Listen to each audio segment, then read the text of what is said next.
very renowned UK decision, which, as many of you know, the UK Supreme Court applied DOE, doctrine of equivalent, which is quite unknown in Anglo common law jurisprudence.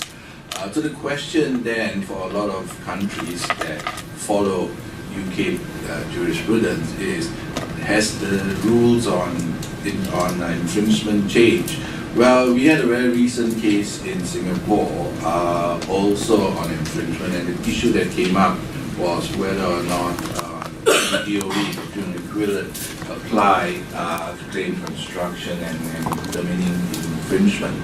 Our apex court categorically ruled that the doctrine of equivalent does not apply in Singapore for the very reason that, well, two reasons. One, it is set out in our Patents Act, and a similar provision is also found in the UK Act and a few other patents legislation that adopt the UK Patents Act, that the claims are to be interpreted in accordance with the specification and the drawings.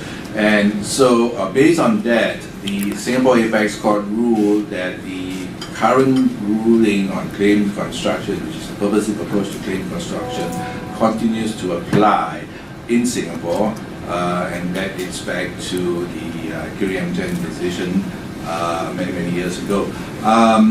And they all went on to comment also that the doctrine of equivalent has no place in determining patent infringement because it leads to uncertainty. It leads to uncertainty as to whether or not an entrant will know whether it infringes or not. It leads to uncertainty because lawyers will not be able to advise their clients with some degree of confidence whether or not there is or there is not an infringement. So those were some of the peripheral reasons the Apex Court ruled why doctrine of equivalent does not apply in Singapore. I am not aware of whether there are any other such common law decisions in India, Malaysia, Australia, New Zealand that have dealt with this issue. But it'll be interesting because it would seem that at least one country that claims its legal origin from English jurisprudence is now moving away from what the English courts are saying, and they're establishing their own position, saying, well, we go back to the old, we're still a bit more conservative in this area. I would not say that the English court they didn't use the word doctrine of equivalence. They just say they followed the German Federal Supreme Court and the Upper District Court of Düsseldorf. It's the same ruling that they had also in Britain for Pharma patents some years ago, the direct product of a process.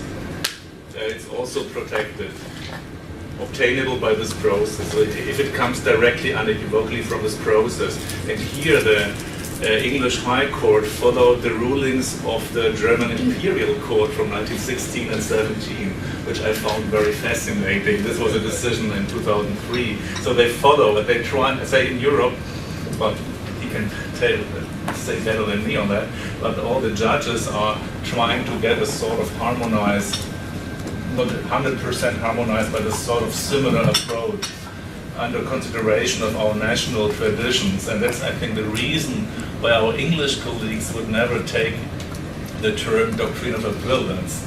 Maybe the Scottish colleagues, because they have a different jurisdiction.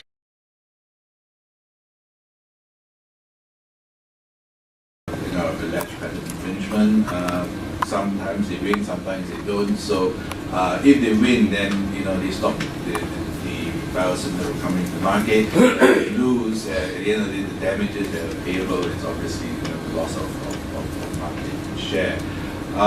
But just talking on the Orange Book, which is something I'm involved in a couple of litigation now. In Singapore, we have, if I may say, quite bluntly, made a mess of this patent linkage system.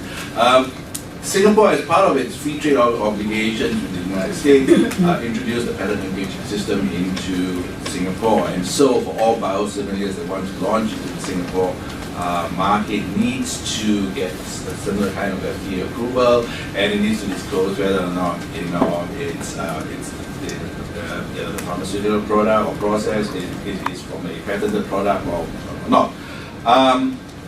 Unfortunately, unlike other countries with the patent system, and that like the US, Canada, Korea and then even Taiwan now, they have an orange book system. All right, so there is a